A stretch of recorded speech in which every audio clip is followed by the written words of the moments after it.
Voilà. Je peux enlever le masque. Tu peux enlever le masque, Voilà. moi je m'en vais, je te laisse faire, je suis dans l'autre salle. Très bien. À tout à l'heure. Bien, bonjour à tous et à toutes. Je suis ravi qu'on puisse s'entretenir une bonne heure ensemble à travers un sujet qui me tient à cœur. Mais avant de commencer, je voudrais déjà remercier le réseau lorrain des pépinières d'entreprise ainsi que GD qui nous permet de nous retrouver aujourd'hui autour d'un sujet qui ne me tient pas simplement à cœur, mais qui est un sujet d'avenir pour nos entreprises, mais également pour nos sociétés au sens large.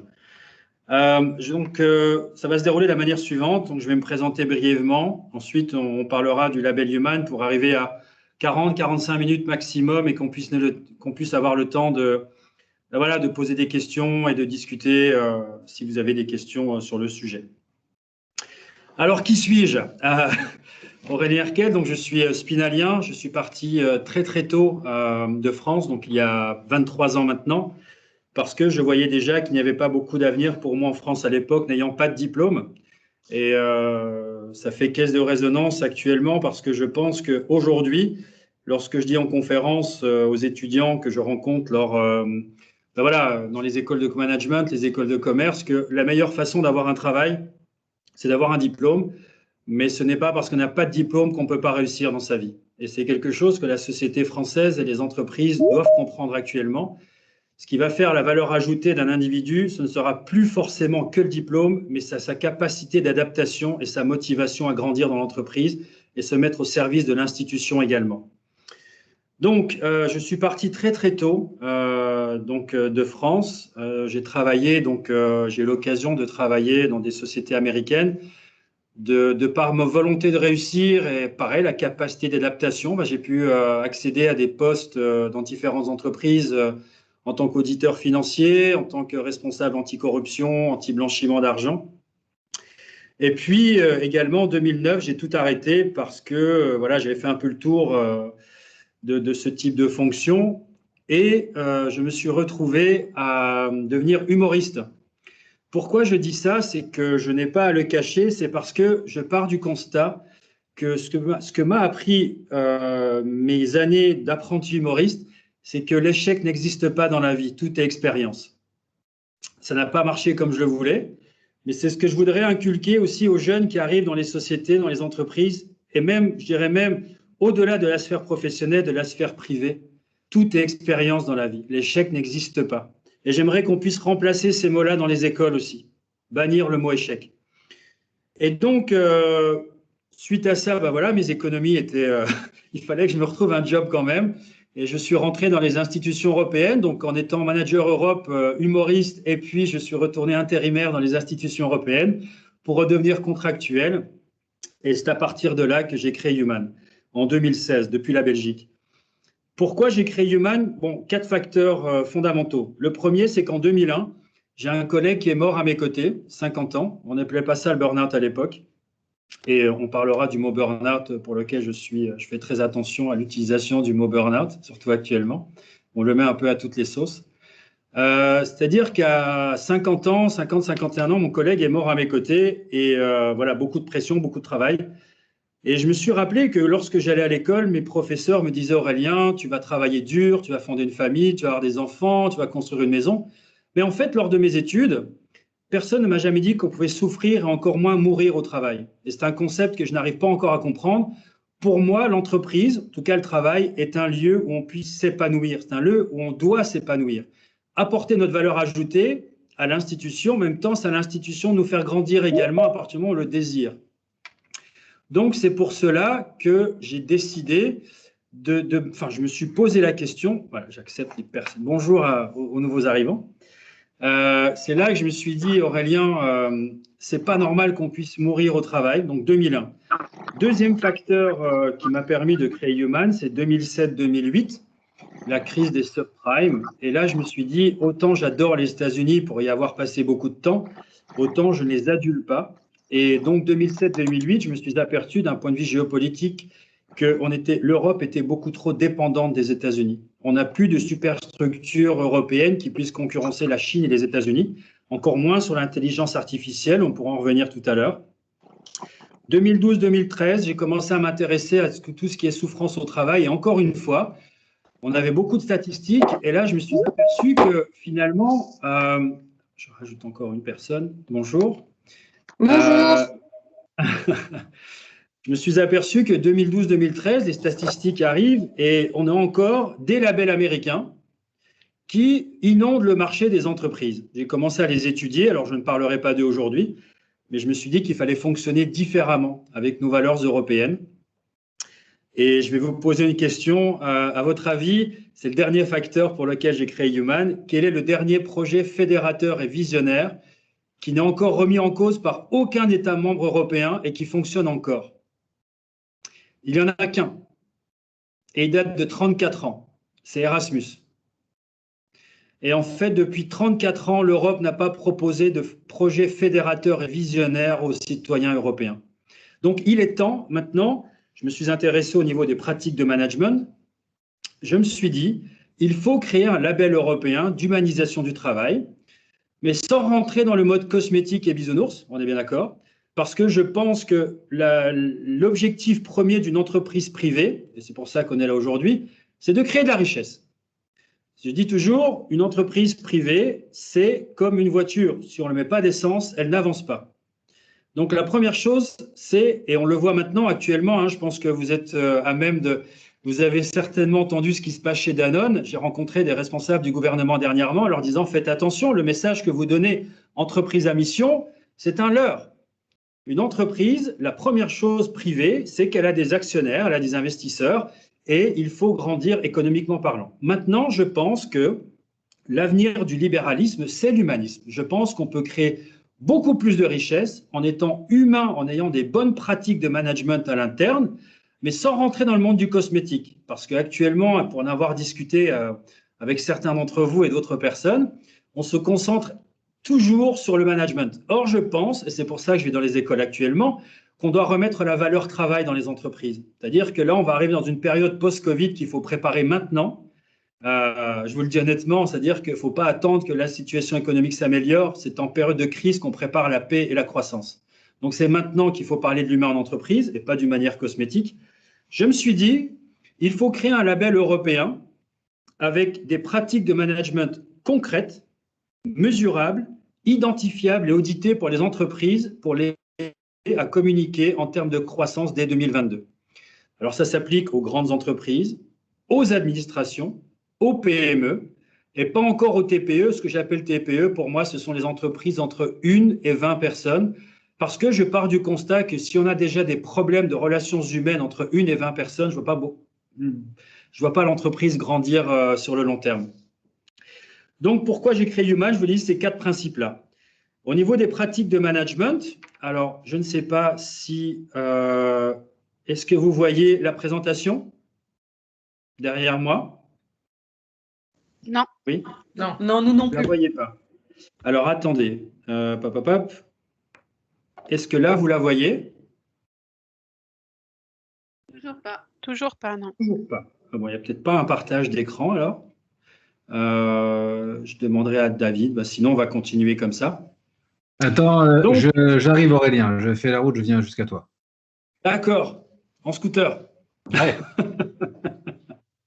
Donc, pour continuer brièvement avant que David arrive, je me suis dit donc qu'il était fondamental de créer des structures qui puissent aider nos entreprises, notamment sur notre région. Donc, je suis revenu en France officiellement le 30 novembre après 23 ans d'expatriation, parce que je pense sincèrement, et c'est pour ça que je suis content encore une fois que le réseau lorrain des pépinières entreprises soit partenaire de l'événement avec EGD, c'est que j'aimerais que notre région, alors que ce soit les Vosges, le Sillon lorrain, voire le Grand Est, ne soient plus considérées comme des régions attractives d'un point de vue écologique, mais également d'un point de vue économique. Je pense que géostratégiquement parlant et géopolitiquement parlant, nous sommes au carrefour de pays comme l'Allemagne, comme la France, la Belgique. Ah, voilà, David.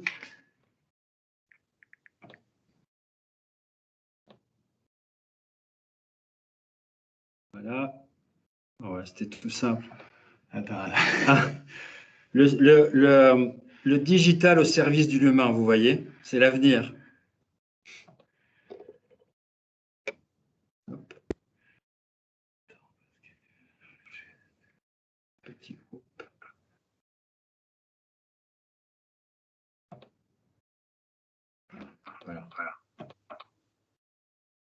Vous le voyez?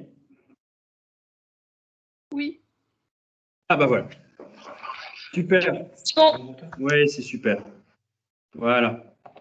Tout le monde voit bien? Voilà, super. Donc voilà, pourquoi j'ai créé Human, donc je vous l'ai expliqué, c'est également parce que les hommes construisent trop de murs et pas assez de ponts. Et je crois que maintenant, l'avantage compétitif pour nos entreprises, ce seront des entreprises qui arriveront à pallier ce manque de lien entre le management et le reste des équipes. Et je vais vous montrer à travers les 10 principes Human comment est-ce qu'on peut y arriver de manière concrète, parce qu'on peut y arriver concrètement. Et recréer notamment, le but, c'est de recréer un cercle vertueux autour de nos entreprises. Parce qu'avant que David arrive, j'allais vous dire que pour moi, le futur, l'avantage de compétitivité pour nos entreprises dans le futur et même dès maintenant, ce sera ce qu'on appelle le talent retention en anglais, ou comment est-ce que les entreprises vont pouvoir attirer des talents au niveau, en leur sein, mais également comment les garder. Parce que l'avantage compétitif va se faire sur 4 facteurs fondamentaux, hein, il ne faut pas se leurrer. Ce sera création de richesse, baisse du taux d'absentéisme, baisse du taux de rotation et augmentation du taux d'attractivité. Quand je vais faire des conférences dans les écoles, les étudiants me disent déjà en master, Aurélien, si une entreprise a le label Human, on veut travailler chez elle. Donc, on se fait beaucoup d'illusions sur les nouvelles générations, mais les nouvelles générations, elles veulent travailler dans des entreprises qui pratiquent à l'interne ce qu'elles prônent à l'externe. Donc, Human.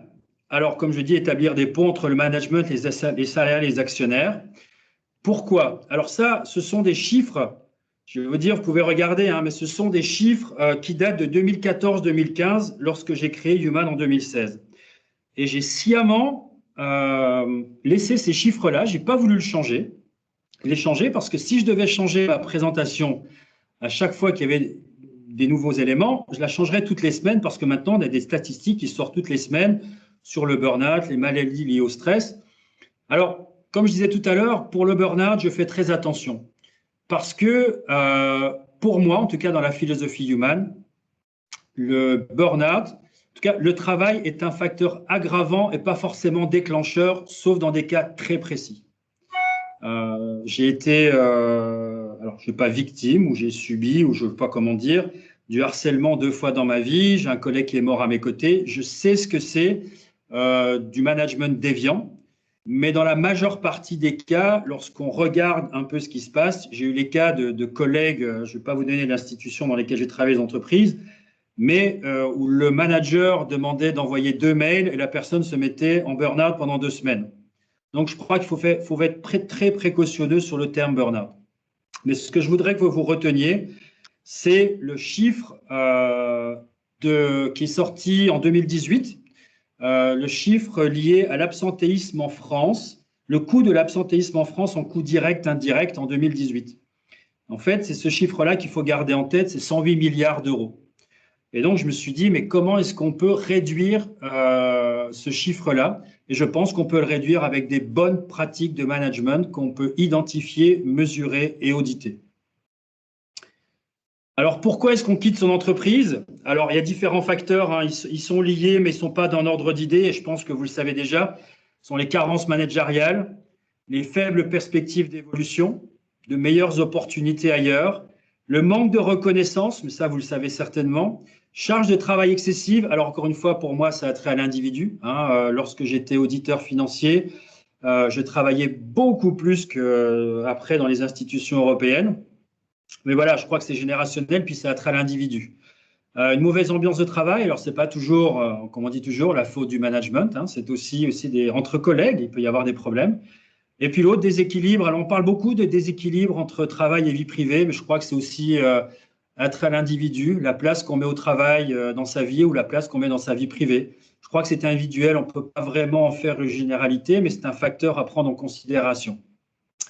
Les objectifs de Human, alors j'ai développé le label Human sous trois piliers qui sont la cohésion sociale, l'égalité des genres et l'inclusion. Le label est évolutif, donc il y a 10 principes du label Human qui sont divisés en 3 piliers. Maintenant, on va parcourir les 10 principes, sachant que le label est évolutif. Au fil du temps, il y a d'autres principes qui vont venir se greffer sur les 10 principes. Alors, le premier principe, pour une promesse de croissance réussie, donc c'est le livre que j'ai écrit en 2018. Le premier principe, c'est connaître ses équipes. Je suis parti du constat, lorsque je voyageais, dans beaucoup d'entreprises, des salariés ne connaissaient même pas leur PDG. Et maintenant, je pense qu'il faut reconnecter le PDG local à ses équipes. Donc, c'est plutôt applicable pour les grandes PME et les grandes entreprises, d'accord? Mais l'entreprise qui choisira, alors pour vous dire, l'entreprise devra choisir 5 principes sur les 10 pour être labellisée Human. Donc, si elle choisit ce premier principe-là, le PDG, par exemple le PDG France d'une entreprise X, devra passer une semaine par an dans un département de son choix à faire le travail avec les salariés. Donc tout ça, il y a une méthodologie d'audit pour le vérifier. On pourra en reparler après.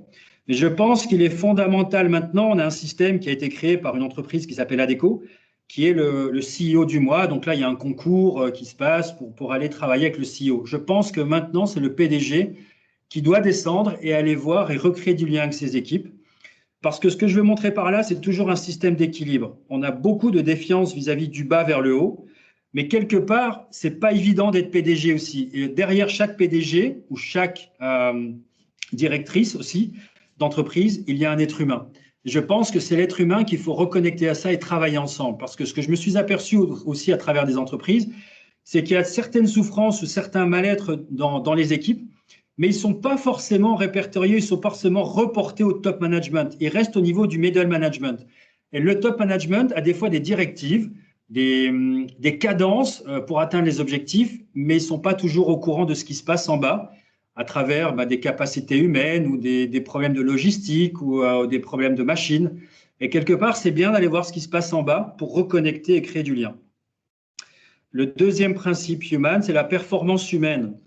Lors de mes expériences, chaque manager me disait, voilà, tu vas être évalué sur tes objectifs. Mais moi, on ne m'a jamais demandé d'évaluer mon manager. Donc là, en fait, ce qui va se passer, c'est que pour les grandes entreprises, chaque manager qui aura minimum 5 personnes qui travaillent pour lui ou pour elle, et pour les PME, 3 personnes, devra être évalué sur ses capacités humaines à gérer du personnel. Et le résultat de ce questionnaire, avec les ressources humaines, bien sûr, sera indexé sur son bonus annuel.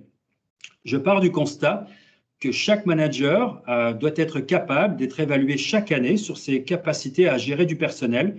Pour l'avoir vécu, dans un département de 5, les objectifs financiers ou de production étaient atteints. Mais ils étaient atteints par 2 personnes sur 5 parce qu'il y en avait 3 qui étaient sur le carreau. Mais, à contrario, je me suis aperçu qu'on avait de très, très bons managers, mais on avait aussi des salariés qui ne voulaient pas travailler. C'est pour ça que le label Human va être audité par une entreprise externe, donc un cabinet d'audit externe qui ne fera pas partie des Big Four, parce que c'est un sujet très sensible où on peut s'apercevoir que des problèmes humains peuvent entraver la performance des équipes. Et des fois, c'est juste des choses basiques, mais ce n'est pas toujours la faute du manager ou ce n'est pas toujours la faute des équipes, mais il faut savoir l'analyser aussi. En même temps, le propre d'un manager, c'est de se remettre en question. C'est pour ça que je vais dans les écoles de management et les écoles de commerce, parce que se remettre en question, pour moi, c'est progresser, c'est évoluer. Numéro 3, faire la différence. Alors, vous connaissez certainement, et c'est pour ça que là, le label Human va plus loin, vous connaissez certainement le principe des boîtes à idées. Alors, on en a plein dans les entreprises. Seulement, problème, à travers mes expériences, je me suis aperçu que les boîtes à idées, je ne savais pas ce qu'elles devenaient. Là, il va y avoir, chaque employé va pouvoir suggérer une idée, soit via intranet, soit par papier, pour améliorer les conditions de travail, les conditions de vie dans l'entreprise. Et chaque trimestre, il y a un comité composé d'une personne des ressources humaines, du management, des partenaires sociaux s'il y en a, et d'un employé, qui vont évaluer chaque trimestre les idées et qui vont retenir au moins une. Et en fin d'année, il en restera au moins 4. Human va beaucoup plus loin. C'est-à-dire qu'une des idées va être sélectionnée et va être obligatoirement mise en place l'année d'après. Et là, comme je dis, où Human va plus loin, c'est que la personne qui a suggéré cette idée va faire partie du project management de la mise en place de cette idée. Pourquoi ? C'est parce que je me suis aperçu qu'on a des personnes hyper compétentes dans l'entreprise, mais on ne s'en aperçoit pas. Par exemple, en comptabilité, je prends l'exemple parce que j'étais un comptable à l'époque, et on leur parle une fois par an lors du reporting. Mais on va peut-être s'apercevoir que cette personne-là, dans un autre contexte, elle a des capacités de communication, de leadership, de management, Et je dis aux entreprises, mais pourquoi aller chercher à l'externe ce que vous avez à l'interne? Vous avez des pépites à l'intérieur de vos entreprises, il suffit de libérer leur créativité. Et en plus, ça peut créer de l'émulation dans l'entreprise. Ce qui coûte énormément cher à une entreprise, c'est le recrutement. Lorsque vous avez une personne, où ça fait 5 ou 6 ans qu'elle est dans la comptabilité, qu'elle a une compétence, mais elle a envie de faire du marketing, la personne a déjà un réseau énorme.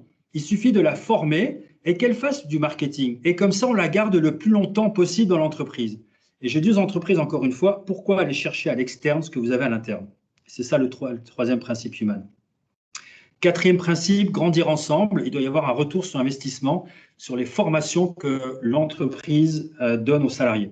Pourquoi? J'ai fait beaucoup de formations en soft skills dans les entreprises, mais je passe une journée, je rentre à la maison et en plus, pendant la journée, je commence à jouer au Tetris ou j'envoie mes mails parce que c'était très ennuyant. Et donc là, il doit y avoir un retour sur investissement. Ce qui va se passer, c'est que l'entreprise va proposer entre 5 et 10 formations en soft skills aux salariés. Les salariés vont voter la formation ou les 2 formations maximum sur lesquelles ils veulent absolument être formés. Et là, je pars du principe que lorsqu'on choisit une formation, on est impliqué. À l'issue de ces 2 formations, il va y avoir un comité qui va se mettre en place et de voir quelle est la faisabilité de la mise en place de cette formation en entreprise. Par exemple, on peut avoir une formation en soft skills et l'employé dit, moi, je veux être le référent de cette formation dans l'entreprise. Et l'entreprise va dire, écoute, très, très bien, on va te former pendant 1 an et tu vas pouvoir mettre ça en place dans l'entreprise. Il doit y avoir un retour sur investissement. On investit pour des formations, mais il doit y avoir un retour sur investissement. 5e principe, on reçoit ce que l'on donne. Je pense que les entreprises qui vont réussir dans le futur et même dès maintenant, ce seront les entreprises qui auront un but commercial, mais un rôle sociétal. Je pense qu'il est fondamental maintenant pour une entreprise d'avoir une vision sociétale de l'entreprise, de la société au sens large. Donc, on reçoit ce que l'on donne. Les entreprises qui choisiront ce principe-là devront obligatoirement respecter les 2 fonctions-là. Alors, une des 2, c'est de reverser un minimum d'1% de leurs bénéfices annuels à des associations caritatives ou de faire bénéficier à certains employés qui le veulent 1 semaine par an à travailler hors congé, bien sûr, dans une association, faire du caritatif. Pourquoi? Il y aura un retour sur investissement aussi. En 2017, j'ai participé à une conférence au cercle de la philanthropie à Bruxelles, au nom de la Fondation Robaudouin. Il était question on parlait de l'argent des philanthropes, où est-ce qu'il allait? Ils allaient tout le temps aux mêmes fondations. Or, il se trouve que des fois, à côté d'une entreprise, on a des super associations qui ont des beaux projets, mais n'ont pas de budget de communication, ils ne savent pas comment se faire connaître. Donc, ce que je suggère, c'est aux entreprises de laisser des associations venir présenter leurs projets, et même je suggérais un peu plus, mais ça, on peut en discuter au niveau des entreprises, que les 1% de bénéfices annuels, ce soit la majorité des employés qui votent de là où va l'argent. Peut-être il peut aller, il y a 10 000 euros par exemple, ça peut être soit à une association ou ça peut être à 10 associations. Et en même temps, en tant que retour sur investissement de l'association, lorsqu'elle va grandir, elle va pouvoir dire que c'est grâce à X ou telle entreprise qu'on a pu créer tel ou tel événement et ça donne une visibilité également à l'entreprise qui a pu distribuer son argent. On doit toujours retrouver un système d'équilibre. On reçoit ce que l'on donne. C'est une philosophie de vie aussi. Numéro 6, je me suis dit, mais en entreprise, en fait, peut-être chez vous, je ne sais pas, lors de futurs projets, vous avez peut-être des gens autour de vous, c'est tout le temps la même chose. On parle de souvent ce qui va mal en réunion. Et je me suis dit, mais pourquoi on ne pourrait pas parler de ce qui va bien? Tout ne va pas toujours mal en entreprise. Et il faut savoir se le dire et pas qu'à la machine à café ou à la pause cigarette pour ceux qui fument.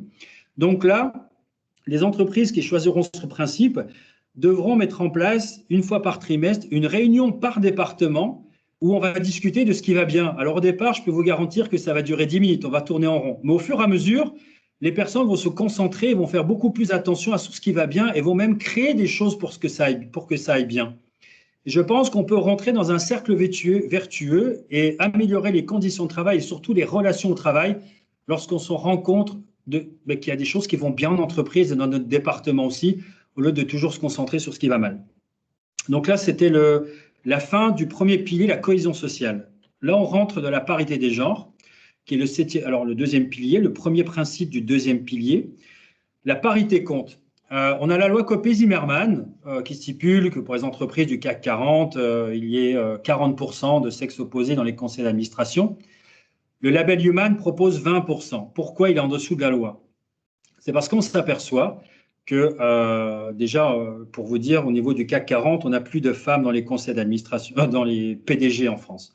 La dernière, c'était Isabelle Cocher d'Engie, elle n'est plus là. Or, je pense que dans les conseils d'administration, et surtout, il y a un effort qui est fait, mais les COMEX, on doit avoir beaucoup plus de femmes, je pense. Mais il y a un effort à faire aussi au niveau des écoles. Parce que pour faire des conférences dans les écoles, je me suis aperçu que beaucoup de jeunes femmes veulent avoir des carrières, mais première chose, elles n'ont pas de femmes vers qui s'identifier. Donc, il faut créer aussi ce qu'on appelle des role models féminins qui puissent montrer voilà, qu'elles ont une carrière, qu'elles ont un pouvoir de décision dans l'entreprise, tout en étant maman ou pas. Si elles le décident, ce n'est pas un problème. Mais on a besoin de femmes modèles pour donner l'exemple aux jeunes filles qui, une fois pour avoir discuté avec elles et de les rencontrer, elles ont également des perspectives de carrière, elles veulent rentrer dans le conseil d'administration, elles veulent gérer des entreprises, et lorsqu'elles sont employées, lorsqu'elles veulent grandir, eh bien, naturellement, une fois qu'elles sont mamans, eh bien, naturellement, elles-mêmes, elles décident de réduire leurs objectifs. C'est pour ça que c'est un rôle sociétal, c'est de leur dire que non, elles peuvent avoir une carrière. Pourquoi je dis sociétal? C'est parce que la société aussi doit, nous en tant qu'hommes, on doit pouvoir aussi aider nos femmes à avoir des carrières, c'est-à-dire par des congés de paternité, se mettre aussi en exergue aussi de côté nos désirs d'avoir une carrière aussi. Parce que je pense que c'est des statistiques qui sortent, hein, mais on a besoin de beaucoup plus de femmes dans des organes décisionnaires dans les entreprises. Mais attention, comme je dis dans le livre, hein, je ne tombe pas dans l'angélisme non plus, c'est François Giroud qui disait ça, hein, la féminité n'est pas une compétence, c'est pas non plus une incompétence. C'est-à-dire que voilà, il faut travailler, on doit avoir une valeur travail, mais je ne comprends pas pourquoi à l'heure actuelle, et ça c'est le 8e principe, à diplôme égaux et compétences égales, je ne comprends toujours pas pourquoi une femme gagne moins qu'un homme. Et ceci, c'est l'égalité P. L'entreprise qui décidera d'avoir le label Human et qui choisira ce principe-là devra avoir une charte d'égalité salariale et de formation entre les hommes et les femmes. Et je dis encore une fois, diplôme égaux, compétences égales. Il n'est pas normal qu'à l'heure actuelle, une femme gagne moins qu'un homme. Je ne comprends pas. Le 9e principe, et là on arrive au dernier pilier. L'entreprise qui choisira ce principe devra obligatoirement, une fois par an, recruter une personne sans diplôme universitaire, sur base de l'école 42 de Xavier Niel, qui est sur base de concours et bien sûr de motivation par rapport aux ressources humaines. Je le disais tout à l'heure, mais je le voyais déjà il y a 23 ans, lorsque j'ai commencé ma carrière, et un peu avant quand j'étais étudiant, ça remonte à très loin, qu'on voyait déjà, je voyais déjà à mon époque que tout le monde n'était pas fait pour faire de longues études, tout le monde n'a pas envie de faire de longues études, mais surtout, on le voit surtout à l'heure actuelle, tout le monde n'a plus les moyens de faire de longues études, des moyens financiers. Ça coûte de plus en plus cher. Il y a des statistiques énormes qui sortent en Europe sur les NEET, les Not Educated, Employed or Trained, des jeunes qui sortent de l'école, qui se décrochent complètement. Mais ça ne veut pas, justement, c'est une manne énorme pour les entreprises. Je pense que les entreprises y comprendront maintenant que recruter des personnes sans diplôme, en général, ce sont des personnes qui seront beaucoup plus motivées parce qu'on leur donne leur chance de travailler, mais également qui seront beaucoup plus fidèles et loyaux à l'entreprise. Je l'ai vécu, c'est pour ça que j'en parle. Ça ne veut pas dire qu'on doit recruter que des personnes sans diplôme, loin de là. Mais pour moi, le diplôme, je vous donne un exemple, si j'avais eu un billet il y a 25 ans, il n'aurait plus de valeur actuelle, si ce n'est le réseau. Donc, je crois que c'est recruter maintenant des personnes qui sont capables d'évoluer et d'apprendre au fil du temps dans l'entreprise. Donc, une fois par an minimum.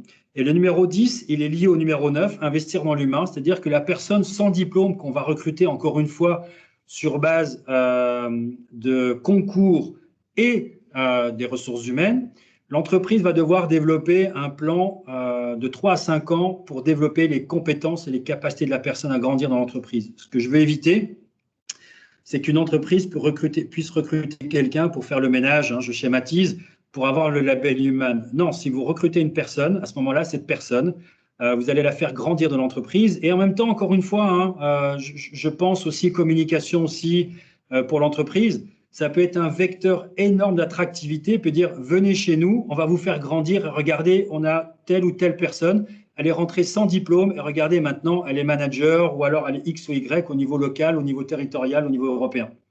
Donc je crois qu'il faut toujours rechercher l'équilibre parce que je pense que l'avenir, encore une fois, c'est une question d'équilibre à chaque fois.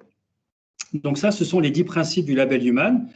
Donc quand j'ai créé Human, vous allez voir, les partenaires Human s'engagent à, donc le H signifie harmoniser les relations entre employés et management. Donc unir humanisme et performance, ce n'est pas antagonique pour moi. Hein. Le M, donc maintenir la confiance en sa réussite dans une perspective de croissance à long terme. On l'a vu avec Danone dernièrement. Je pense qu'actuellement, les entreprises, comme je dis toujours, hein, quand je rencontre des patrons d'entreprise, depuis les 30 dernières années, on a proposé des 100 mètres aux salariés. Mais là, on le voit, ils n'en peuvent plus. Donc maintenant, je crois qu'on doit avoir des perspectives à long terme qu'on doit respecter et les investisseurs et les actionnaires devront comprendre qu'on doit passer sur du moyen terme et du long terme parce qu'à terme, c'est-à-dire dans les 2-3 prochaines années, pour moi, le court terme sera has-been. Alors, on me rit souvent au nez, mais non, je pense que le court terme va être has-been. Il faudra passer sur du moyen terme, long terme. Le U, anticiper les challenges de demain, mais je crois qu'actuellement, vous voyez également, c'est les challenges d'aujourd'hui avec le télétravail. On pourra en parler si vous avez des questions là-dessus. Et le N, toujours question d'équilibre, nourrir une image humaine dans l'entreprise. Moi, j'ai aucun souci avec ça parce que contrairement aux autres labels, comme je vous l'ai expliqué tout à l'heure, il y a des actions concrètes. Ce n'est pas juste remplir des questionnaires, le label Human. Il y a des actions concrètes qui seront mesurables et identifiées, sur lesquelles on pourra auditer. Et ça, c'est le label Human. Alors, le label Human s'adresse aux grandes entreprises, aux PME et aux administrations. Donc là, le but, c'est aussi d'avoir des partenariats également avec des écoles de commerce et des écoles de management. Pour l'instant, voilà, je discute avec certaines fondations et ONG, mais ce n'est pas mon activité principale. Le but maintenant aussi, c'est de rentrer dans des centres de conférences aussi. Donc, bon, avec le Covid, c'est un peu plus compliqué, mais bon, on voit le visio, mais je privilégie vraiment le contact humain. Donc, je pense que, je l'espère en tout cas, qu'à partir de mai, on va pouvoir tous se retrouver et se reconnecter parce que l'humain est fondamental pour moi. Je discute avec voilà, les autorités locales, donc à travers nos pouvoirs publics, mais également les autorités européennes, parce que pour l'instant, elles sont focalisées sur la RSE et c'est ça que je trouve un peu dommage, sur l'écologie. Mais pour moi, la RSE, ce n'est pas que l'écologie, c'est l'humain également, et surtout fondamentalement. Et puis après, c'est développer des partenariats avec les instituts d'auditeurs. Voilà, c'est ce que je fais également en parallèle. Donc ça, c'est Human. Donc le processus Human, brièvement, il y a des réunions avec les entreprises, on met un contrat en place, on définit les principes qui seront mis en place dans l'entreprise, donc les 5 principes. Il y aura une formation des auditeurs ou la personne qui va auditer le label Human à l'intérieur de l'entreprise. Alors, suivant la structure, hein, je l'ai dit 12 mois, mais c'est entre 8 et 12 mois suivant la structure de l'entreprise, si on parle d'une petite PME, d'une grosse PME, d'une grande entreprise. Ensuite, il y a un rapport d'audit externe. Et lorsque le rapport d'audit externe est concluant, le label est délivré pour 12 mois pour l'entreprise. Pour 2 ans, excusez-moi. Et suite à ça, on peut déjà établir des statistiques au bout de 2 ans, comment l'ADN de l'entreprise a été modifié grâce au label Human. Et suite à ça, libre à l'entreprise de se réinscrire dans un processus de 2 ans de labellisation. Mais à ce moment-là, l'entreprise devra choisir un principe de plus à mettre en place. Donc, j'ai dit, les avantages de Human par rapport aux autres labels, c'est une nouvelle méthodologie, il n'en existe nulle part ailleurs. Tous les autres labels fonctionnent sur des systèmes de questionnaires et non transparents. C'est souvent le management qui le remplit et c'est l'entreprise qui propose le questionnaire, qui valide le questionnaire et c'est l'entreprise qui reçoit qui fabrique ce questionnaire qui est payé par l'entreprise qui veut le label. Donc, il y a un système un peu opaque à ce niveau-là. Human est totalement différent, donc en séparation des tâches, comme je dis. Et en plus, les autres labels proposent un peu un patchwork entre l'environnement et l'humain. Et le label Human est totalement consacré seulement sur le label Human, enfin humain. Et puis, bon, voilà, c'est pour recréer un cercle vertueux autour de l'entreprise. Et il est applicable dans tous les pays du monde, en fait. Donc, eu égard de la culture, eu égard des langues, voilà, c'est un projet mondial. Les clés du succès, alors comme je dis toujours, les clés de Human, hein, on peut se les appliquer en termes économiques, mais également en termes privés, c'est du vécu, c'est le talent est important, la passion primordiale, l'entourage crucial. C'est-à-dire qu'avec le talent on crée, avec la passion on avance, mais c'est avec l'entourage qu'on réussit. Et pourquoi j'ai créé Human? C'est tout simplement parce que je pense que nous sommes tous Human. Et je vous remercie beaucoup pour votre écoute. Donc maintenant, on va pouvoir passer aux questions-réponses. Si vous voulez mes coordonnées, elles sont à l'écran. Voilà.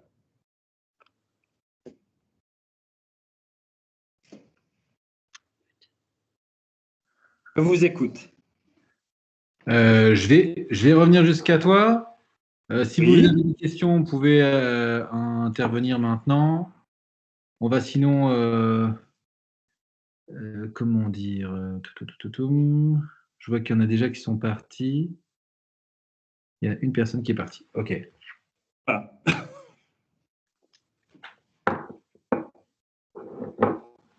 OK.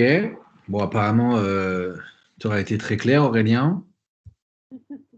J'ai juste une petite question. Est-ce que c'est adapté aux toutes petites entreprises, par exemple, comme nous, on est juste 2 voilà. Est-ce qu'on peut se sentir concerné par ce genre de labellisation, surtout qu'on est 2 femmes dans une toute petite entreprise? Alors, très bonne question.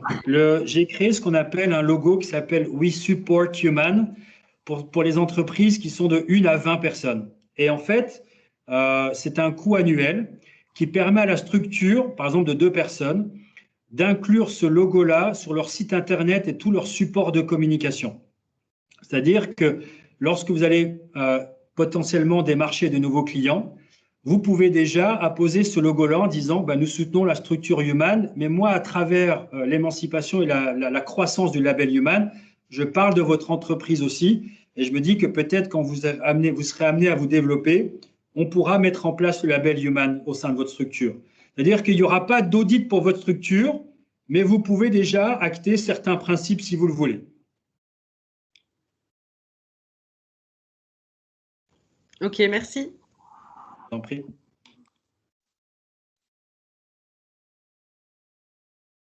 Valérie? Oui, j'ai cliqué un petit peu rapidement sur la main, mais en fait, je suis dans la même situation. Moi, je suis toute seule et je viens juste de créer. Donc, voilà, j'avais la même question que la personne précédente.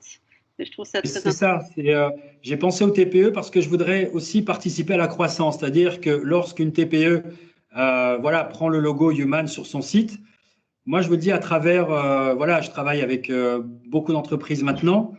Le label va être, vous allez en entendre parler très prochainement. C'est aussi un label qui pourra vous permettre de grandir et d'être beaucoup plus visible au niveau de vos partenaires et vos clients potentiels. Et en termes d'attractivité également, lorsque vous serez amené, je vous le souhaite, de recruter de nouvelles personnes, les personnes, quand elles vont entendre parler du label Human, mais elles voient que déjà vous soutenez le label à travers une structure de développement, moi, ce que je veux, c'est que le label puisse vous amener à attirer des personnes dans votre entreprise à travers la différenciation du capital humain, justement. C'est ce qui va faire la différence. D'accord. Tout à l'heure, vous parliez des principes. Alors, je crois que j'ai un petit peu oublié. Pour obtenir ce label, en fait, il faut partir sur 5 principes, c'est ça? C'est 5 sur 10? 5 sur 10, c'est ça. D'accord, d'accord. Et si l'entreprise… Oui, excusez-moi. Non, allez-y. Oui, ces 5 principes, c'est l'entreprise, enfin, c'est le manager qui les détermine avec son équipe. Enfin, concrètement, ça se passe comment? Alors, pas que. Ouais. Au départ, je vais faire des présentations ou des ateliers d'une demi-journée dans les entreprises, mais ce que je suggérais, c'est que ce soit les 5 principes soient définis collectivement et pas que par le management. Il faut une adhésion totale, notamment des partenaires sociaux, des salariés qui disent nous, on aimerait bien que ce principe-là soit mis en place parce que dans beaucoup d'entreprises, les projets de l'entreprise sont décidés par le management. Or, maintenant, on doit arriver à une décision collective parce qu'il y a certains principes qui vont être mis en place, mais peut-être que les salariés vont dire nous, on aurait peut-être aimé. Et en plus, on doit avoir une cohésion totale. C'est-à-dire que si toute l'entreprise a choisi collégialement les 5 principes, on sera plus à même de les travailler ensemble que si c'est suivi que par le management. D'accord, avoir les mêmes objectifs en fait. Exactement, au service de l'institution. Est-ce que vous avez déjà pu mesurer un petit peu enfin, en termes de résultats justement Pas encore. Pas encore parce que le label, il faut avoir 1 an de recul pour une grande entreprise. Donc le temps qu'elle le mette en place. Et ensuite, après, on peut faire des statistiques. Donc pour l'instant, là, avec le Covid, j'avais des rendez-vous avec des grandes entreprises, donc c'est remis à juin, parce qu'elles s'intéressent de plus en plus au label Human qui est différent. Donc je pense qu'on aura des statistiques, pour moi, j'espère, pour juin, juillet de l'année prochaine. D'accord.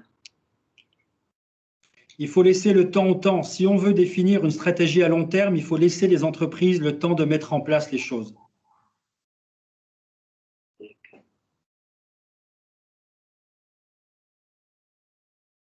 Alors moi j'avais une question qui était proche de celle de Valérie, à savoir le retour. Alors à défaut d'avoir un retour long terme, comment est accueilli le label Human dans vos premières démarches? Quelles sont les réactions? Alors, je pourrais mettre juste un smiley. Non, vraiment, parce que les entreprises, en fait, le challenge qu'elles ont actuellement, c'est comment est-ce qu'on attire et comment est-ce qu'on garde les gens dans l'entreprise. Et là, le label Human leur offre une méthodologie pour y arriver. Et quel est l'investissement, que ce soit investissement temps ou investissement argent, à consacrer à la mise en place de ce label? En termes de budget? Oui, budget et temps. Alors, le budget, il est établi selon le nombre d'employés dans la structure. D'accord. D'accord? Donc, il y a des barèmes, il y a des tarifs. Maintenant, au niveau de temps, ben voilà, comme je vous l'ai dit, il y a des principes qui se mettent en place naturellement. Il y a des principes qui sont à effectuer chaque trimestre. Et tous ces principes-là seront audités selon un référentiel d'audit. Donc, à partir du moment où ils sont faits chaque trimestre, je pense que c'est un effort régulier.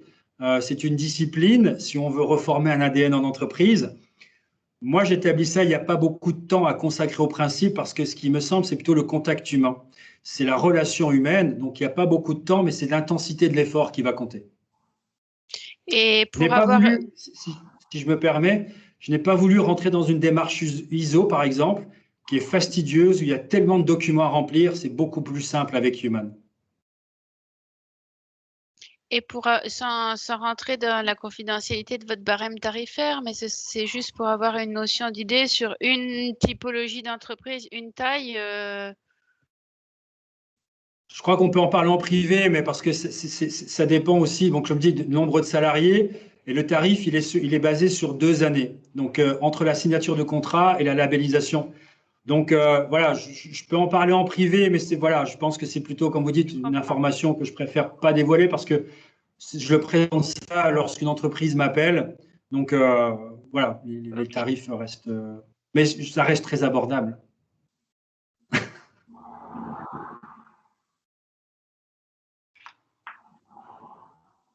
Si vous avez d'autres questions? Il y a une possibilité de faire comme un diagnostic de notre entreprise, par exemple, sur un rendez-vous privé avec vous? Bien sûr, bien sûr. Tout à fait, je veux dire, vous avez mes coordonnées, vous avez mon numéro de téléphone, je suis voilà, hyper flexible. En plus, voilà, je suis sur le territoire vosgien, mais je me déplace assez facilement maintenant. Je veux vraiment travailler sur la promotion de notre territoire, qu'on puisse avoir une région qui se différencie, notamment par ces nouvelles pratiques de management, parce que c'est par ces pratiques-là qu'on arrivera à attirer des gens, que ce soit de Bordeaux, que ce soit de Nantes. Lorsque nous verrons que nos TPE, nos PME, nos grandes entreprises locales arrivent à baisser le taux d'absentéisme, baisser le taux de rotation et qu'elles créent toujours autant de richesses, je veux que l'humanisme au travail devienne un facteur de compétitivité locale avant d'arriver sur le national, et l'européen et le mondial. Donc, je suis disponible, oui. Bon, ben super, je pense qu'on va prendre contact avec vous. Avec grand plaisir.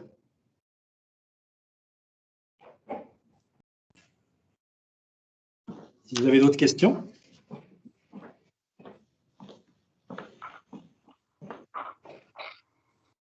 Ok, bah, je pense qu'on a pu faire le tour. Donc, Je vais donc vous remercier en tout cas à tous d'être venus, d'avoir suivi donc ce webinaire animé par Aurélien. J'ai bien compris que vous ne manquerez pas de prendre contact avec lui, j'en suis très content. Donc vous recevrez un questionnaire de satisfaction à la fin par mail par ma collègue. Et puis je vous invite à continuer à suivre notre page EGD pour voir les prochaines interventions, les prochaines animations, etc. Un grand merci à vous. Encore merci au Réseau Lorrain des pépinières d'entreprise. Merci à EGD et surtout merci à vous d'avoir pris du temps. Je sais qu'il est précieux en ce moment pour m'écouter à propos du label Human et ce sera un grand plaisir de vous rencontrer prochainement. Merci beaucoup. Merci à vous d'avoir organisé ça. Merci. Bonne journée. Prenez soin de vous. Bonne journée. Pareillement. Merci, au revoir. Au revoir.